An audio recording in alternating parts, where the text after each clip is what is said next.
See how bumpy it got? That's why I want to soak it. Give it a good soaking for maybe 2 or 3 days, and then we'll string it back out, and then we'll scrape it some more until we get the thickness of our drum. Okay. Okay. Let's take this down. Okay. Okay.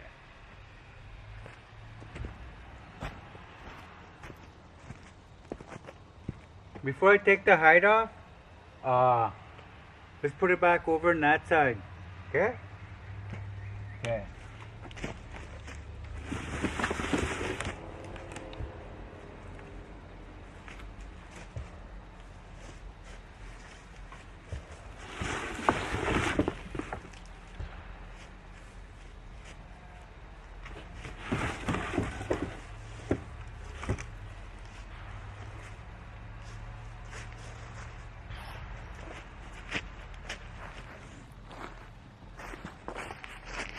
Okay, when I take my hide off, I'll take off the side strings first. Okay.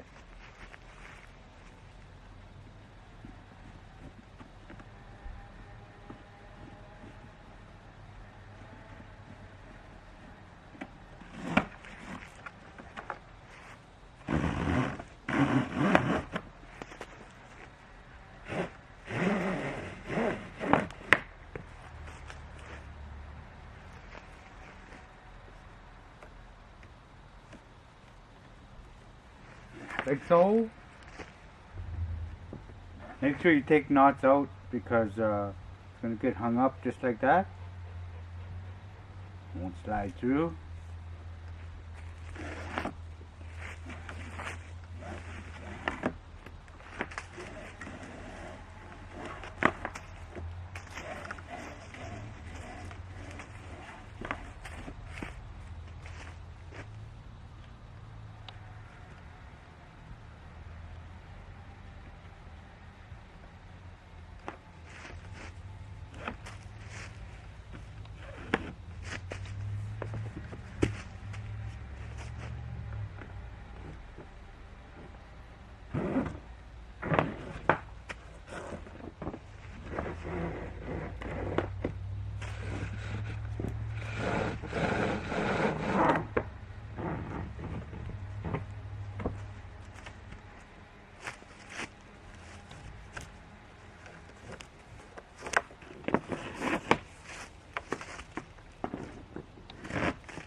Like so.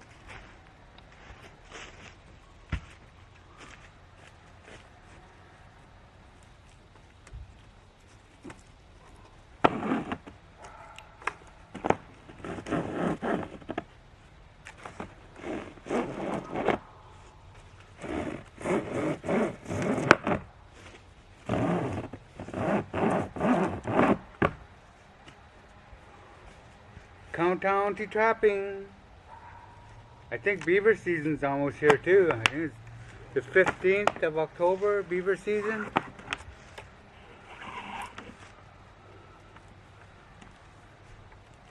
We used to have fun. We couldn't wait till beaver season because beaver was money back then.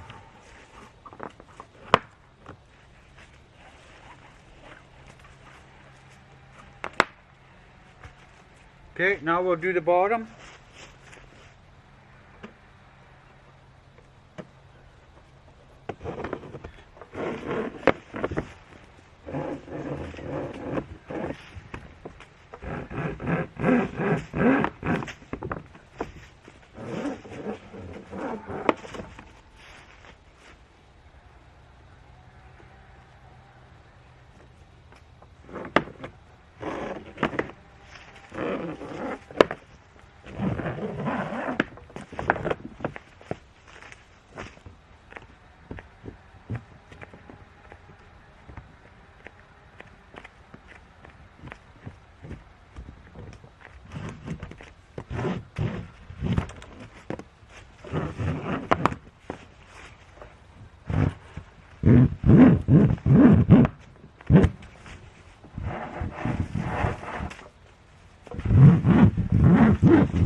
Now we just gotta do the top.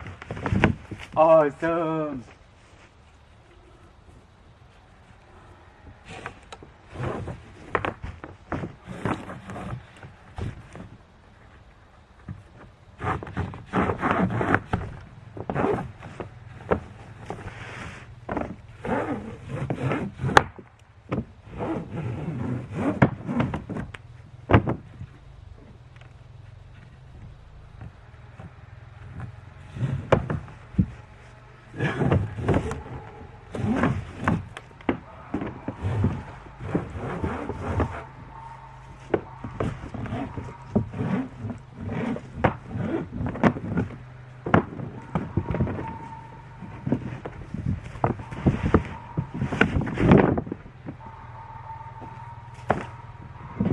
Okay, now we'll bring it over there and we'll fold her up.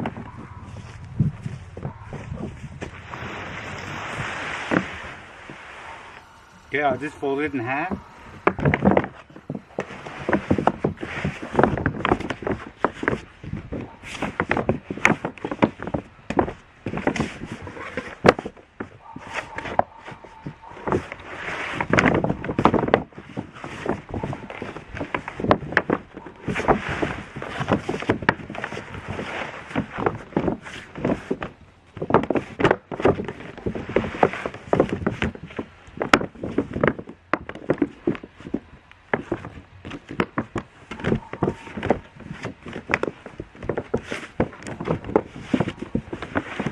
Fold it again.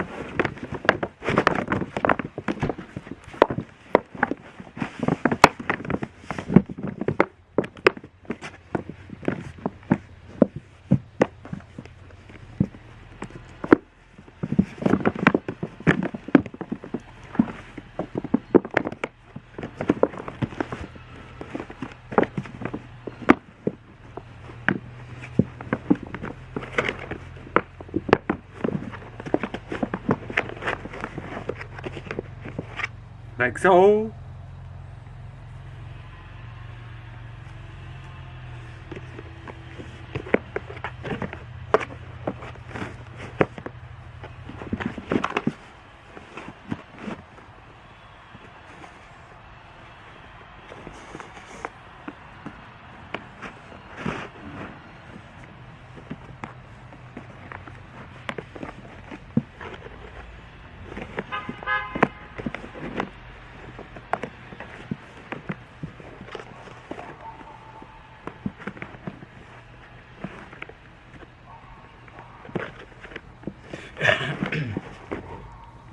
Long time ago firefighting,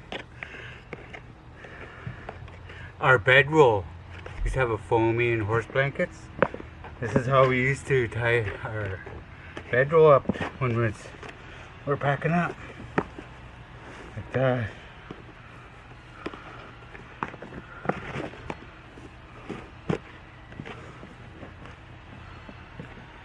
When we're going home from breaking down camp, when the fire's out, that's how we used to do our bedroll. Back in the day. Okay. Got the hide wrapped up.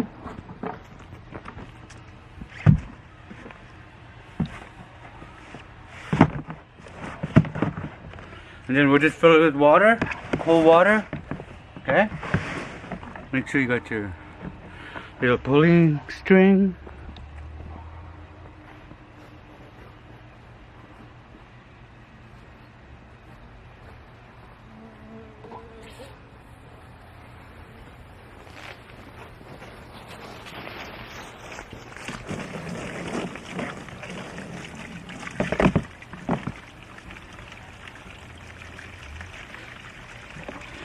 Okay, we'll just put cold water into it, and then I'll put it in there, and then this will slowly go down. You know what I mean? So yeah, it'll slowly go down. I'll show you once. I'll show you later when it's in the water. Okay, but it'll slowly go down. Okay. Okay.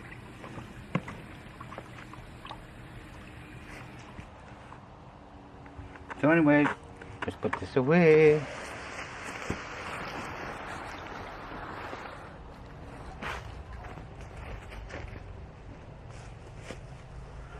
Since we're not going to use our stretcher for a couple of days, let's put our strings away and we'll put our stretcher up. Okay? Okay.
So let's recap of what we did with this hide so far. This drum hide we're learning to make.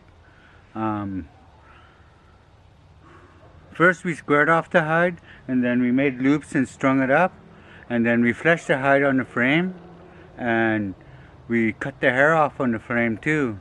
So, and then we started scraping it, and now we're soaking it, right? And then we're gonna let it soak for a couple of days, so I gotta think of something to do tomorrow, right?